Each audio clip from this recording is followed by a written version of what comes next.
Good afternoon, sir. I am the first reporter from Group 7. Our topic is all about Philippine labor laws, overtime pay, employee wages, and benefits.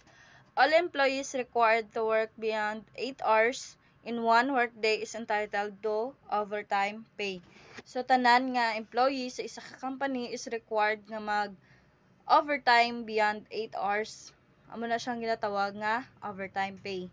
The basis of overtime pay is found in Article 87 of the Labor Code, which states work may be awarded beyond 8 hours a day provided that the employee paid at least 25% additional compensation equivalent to his employee plus thereof. So, kumbaga, kung gaobra ka sa isa ka company beyond 8 hours, at least 25% sang additional sang imo nga compensation sang regular mo na sweldo. For example, to 50 a day mo, itotal mo na kag mag-increase ang sweldo mo sa 25%. Perform beyond 8 hours wage, holiday, or rest day shall be paid in additional compensation equivalent to the rate for the first 8 hours holiday or rest day plus 30% thereof. So, kumbaga, if mag-obra ka naman sa holiday, ang first 8 hours mo is madugang sa imo nga sweldo plus ang additional compensation mo nga 30% sa imo nga sweldo is magtaas. Figure 14 shows the national holiday contemplated by the Philippine Labor Code. Terminologies. Overtime pay is the additional compensation payable to employee for the services or work rendered beyond the normal 8 hours of work. It is computed by multiplying the overtime rate with the number of hours in excess of the regular 8 hours of work. So, kumbaga, ang overtime mo na siyang additional compensation nga ginabayad sa employee sa iyang services, like for example nga overtime siya beyond 8 hours of work.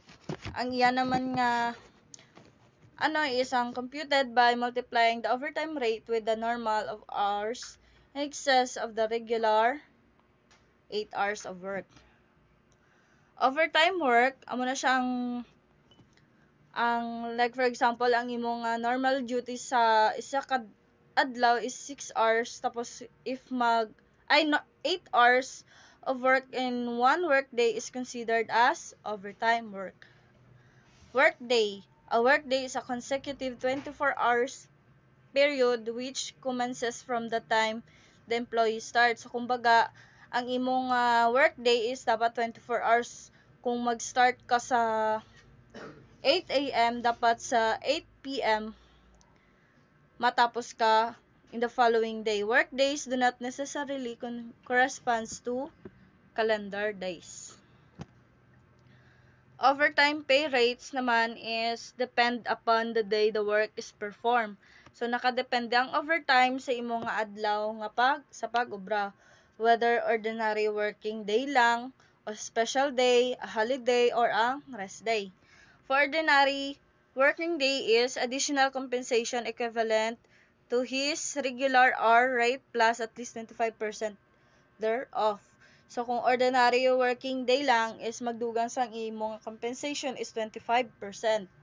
Kung sa holiday na naman, special day and rest day, additional compensation equivalent to the rate for the first 8 hours on a holiday or rest day plus 30% thereof. Same lang sila sa ang special day, rest day, and for the holiday. Imputation of overtime pay, assuming na lang ang minimum wage mo is $2.50. How much is the overtime rate per hour? In ordinary days, the overtime rate per hour is determined as follows. First, compute the hourly rate of the employees. Regular hourly rate, minimum wage rate, i-divide mo siya sa 8 hours. Like for example, ang imong minimum wage is $2.50, i-divide mo siya sa 8, so 31.25 per hour lang ang imong sweldo. Now, determine overtime rate per hour. Ang overtime rate per hour is 25%, di ba? Nga regularly hourly rate, overtime rate naman is ang 31.25 plus ang 25% of 31.25 or 31.25 pesos i-times mo sa 1.25 is equals to 39.06 per hour mo. Sa overtime na naman, ang imo naman nga per hour is 39.06. On rest days and special days, compute the hour rate of the employees on rest days or special day. Ang hourly day rate naman is 130% of regular hourly rate or 31.25 i-times mo sa 1.3 is equals to 40.625 per hour na ang imo nga sweldo.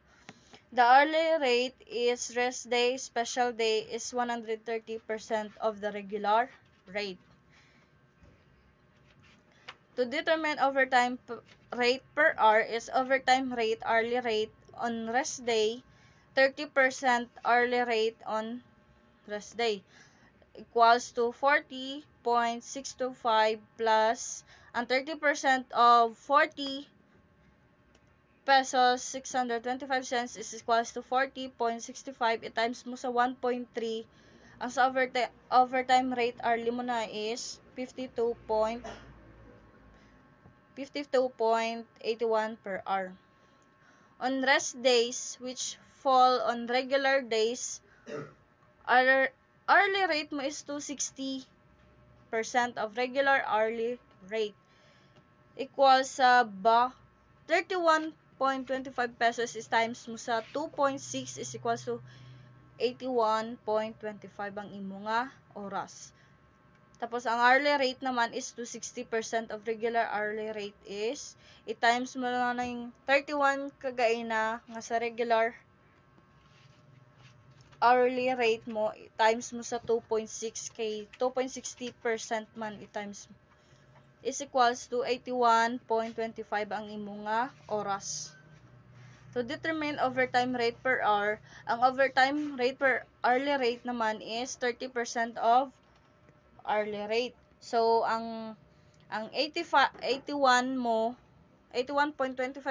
mo nga hourly rate plus 30.46 of 30% of 81.25 is equals to 105.625 per hour na ang imo nga sweldo. Wala na siya, sir. Kag ang sunod sa akon is si Ferlin. Thank you. Sir, good day, classmate. I am Ferlin Viñetes. I am the continuation of the report of Nona Fernandez. My report is all about undertime cannot be offset by overtime. Some employers have the practice of offsetting undertime and overtime. For example, of unemployment for only 7 hours on any given day or 1 hour undertime, he will be required to make up his undertime by requiring him to render additional in 1 hour in another day. So this practice is prohibited in Article 87 Labor Code of the Labor Code. So when we say undertime, the undertime is amo ni ito ay tumutukoy sa oras ng mga trabaho na isang empleyado sa isang araw na ang hindi pagtatrabaho ng isang empleyado sa isang araw, yun yung mga tinatawag na undertime. Habang ang overtime naman is understandable. The overtime is like ang tumutukoy sa mga oras ng trabaho sa na lumampas sa karaniwang oras ng trabaho. So, dito nakasaad na merong mga empleyado na nakasanayan na ang undertime daw ay offset sa overtime. Halimbawa nito, ang duty ng isang empleyado is mga 6 hours lang. 8 hours, maximum of 8 hours. So, ang nag-duty siya, mga 6 hours lang. So, may dalawang natira. So, yung dalawang natira, ginagamit daw yun nila pang overtime to the next day. Which is prohibited siya sa Article 87 of the Labor Code. Dahil, bawal daw na ang hindi mo napasukang 2 oras ng mga yon, di ka pumasok, may 2 oras ka, bawal mong i-add yung 2 oras na yon sa kinabukasan ng duty, which is para tawagin kang overtime. Dahil dito rin nakasaad na bawal din na as a general rule, employees may not be compelled to work in excess of 8 hours or a render of so dito nakasaad na bawal din dahil nakabase ang kanilang sweldo sa kanilang overtime at ang undertime ay hindi pwedeng i-offset sa overtime at hindi ito proper dahil sa employee would deprive or yung like mag-expect ang employee na like taas ang ilang sweldo pag ang 2 oras na sa undertime is i-add siya sa overtime, which is yun ang kasanayan ng mga nakasanayan sa mga ibang employee. At kung ang overtime i-offset sa empleyado, ay mawalan siya ng overtime na dapat, halimbawa nung dapat na nawalan ng isang overtime pay na dapat na na kanyang matanggap. Ibig sabihin, kung oras na hindi pagtatrabaho ay ibawas sa karagdagang oras na hindi makakuha ang isang empleyado ng kanyang bayad. So, example nito, if tong 2 overtime, i-add niya sa overtime dalawang undertime, i-add sa overtime na kinabukasan na hindi na makakatanggap ng saktong bayad ang isang empleyado dahil bawal ito at ito ay prohibited sa Article 87.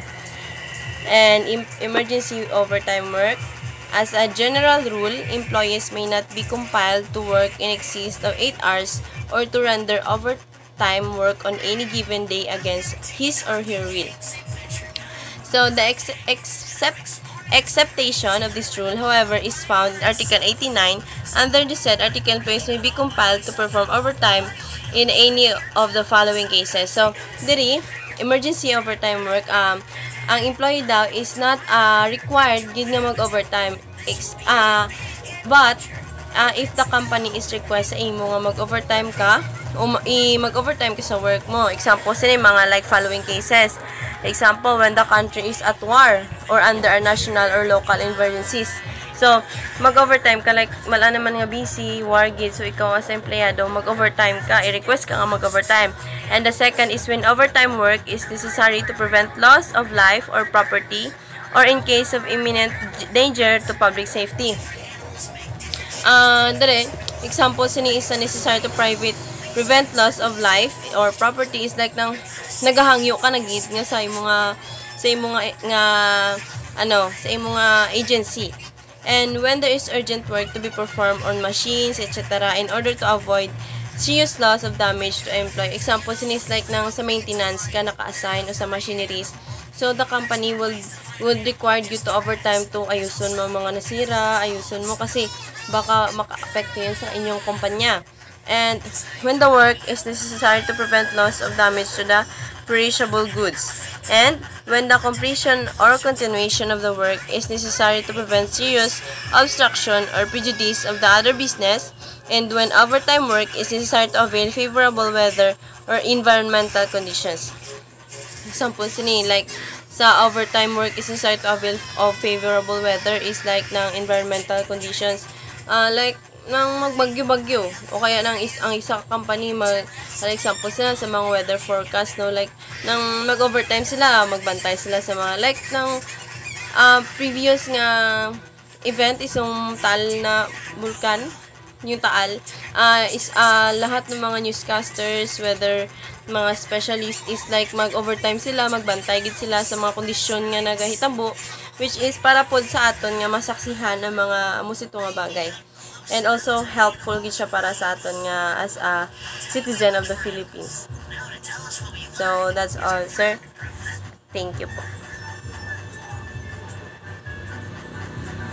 Giselle de la Cruz, and I am the last reporter. My report is all about managerial employees not entitled to overtime pay. In Article 82 of the Labor Code state that the preventions of the Labor Code in a working condition and the rest period shall not apply to managerial employees.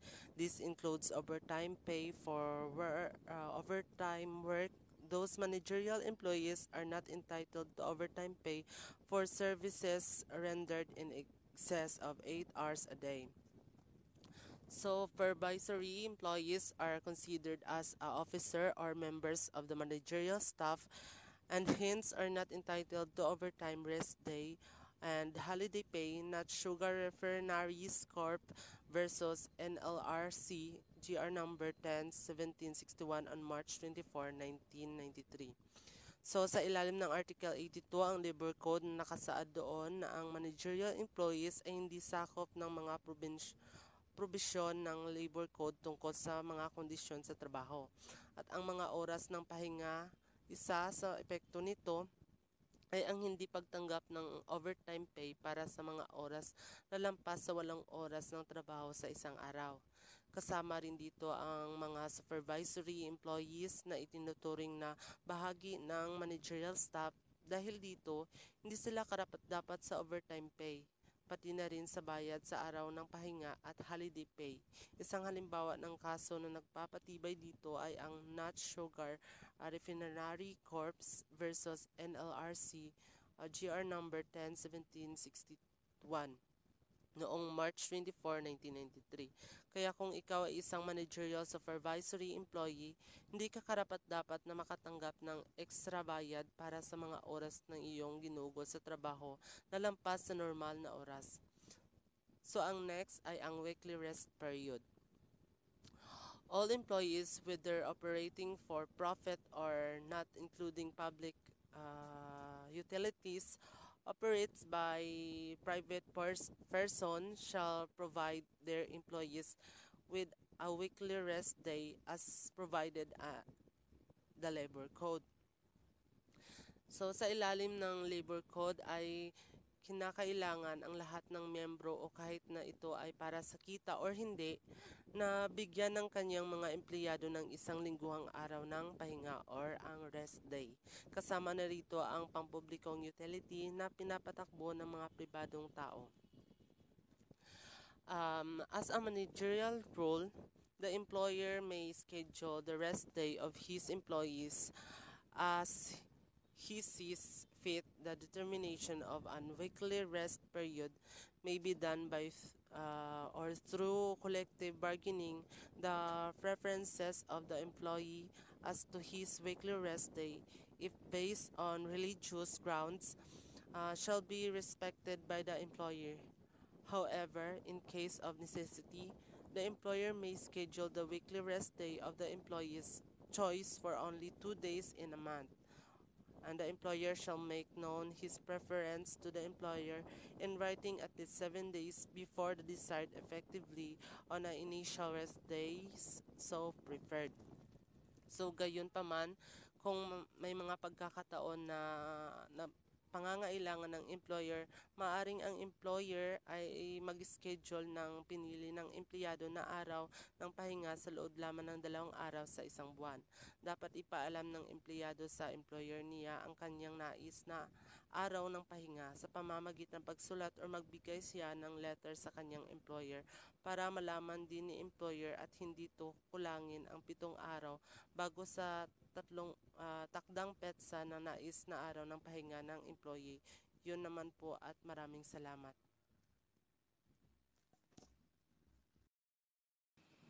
Good day, sir. I am the last reporter. A major factor keeping skilled workers is an organization compensation package system in what it's giving employees in exchange for their service. A compensation is an organized system through providing monetary worth to employees in exchange for work performance, while benefits refer to the form of compensation paid by employers over the above regular salary or wage. Compensation refers to the structured system that an organization uses to provide monetary value to its employees. It encompasses both direct financial compensation, such as salary and wage, and indirect compensation, such as benefits. A monetary worth emphasize the organization provide employees with monetary work in exchange for their work performance. This creates a sense of value and appreciation for their contribution. Ang benefits include additional form of compensation such as health insurance, retirement plans, and others. These benefits are crucial in attracting and retaining talent as they enhance our overall compensation experience. Compensation package is essential for maintaining a motivate and skilled workforce. The issue about compensation should be a top concern for a company. It must take into account how it wishes to remunerate its employee and explain to employees how salary and wage are determined can make a productive workforce. 30. Compensation should be a primary concern for companies because its direct impact employee satisfaction and retention. Organizations need to carefully consider how they will compensate their employees. This includes deciding on salaries levels, benefits, and any additional that may attract the retained talent. Clearly explain how salaries and wage are determined fosters a sense of trust and fairness among employees. When employees understand the rotation behind their compensation, it can lead to increased motivation and productivity. A well thought out compensation strategy is essential for creating a committed and effective workplace. Number 3, the Turn Incentive Program refers to an official monetary plan designed, designed, designed to motivate and recognize employees' performance. Comparable work is a legal principle of or concern stating that regardless of sex, employees should be compensated equal for a job involving the same degrees of skills, responsibility, and effort performance on a job. Program is organized monetary plan and motivating recognize employees' performance. These programs can include bonuses, commission, and other financial rewards that encourage employees to achieve specific goals or maintain high performance level. By linking compensation to perform, companies can boost productive employees engaged. Ang comparable worth is a legal principle asserting that employees should receive equal compensation for job and require similar skills, responsibilities, and effort regarding of gender. Ensuring the employees are compensated equal for similar work, not for foster a more equitable workplace, but also enhance morale and retention. The importance of peer and motivating compensation practice with organization. That's all. Thank you.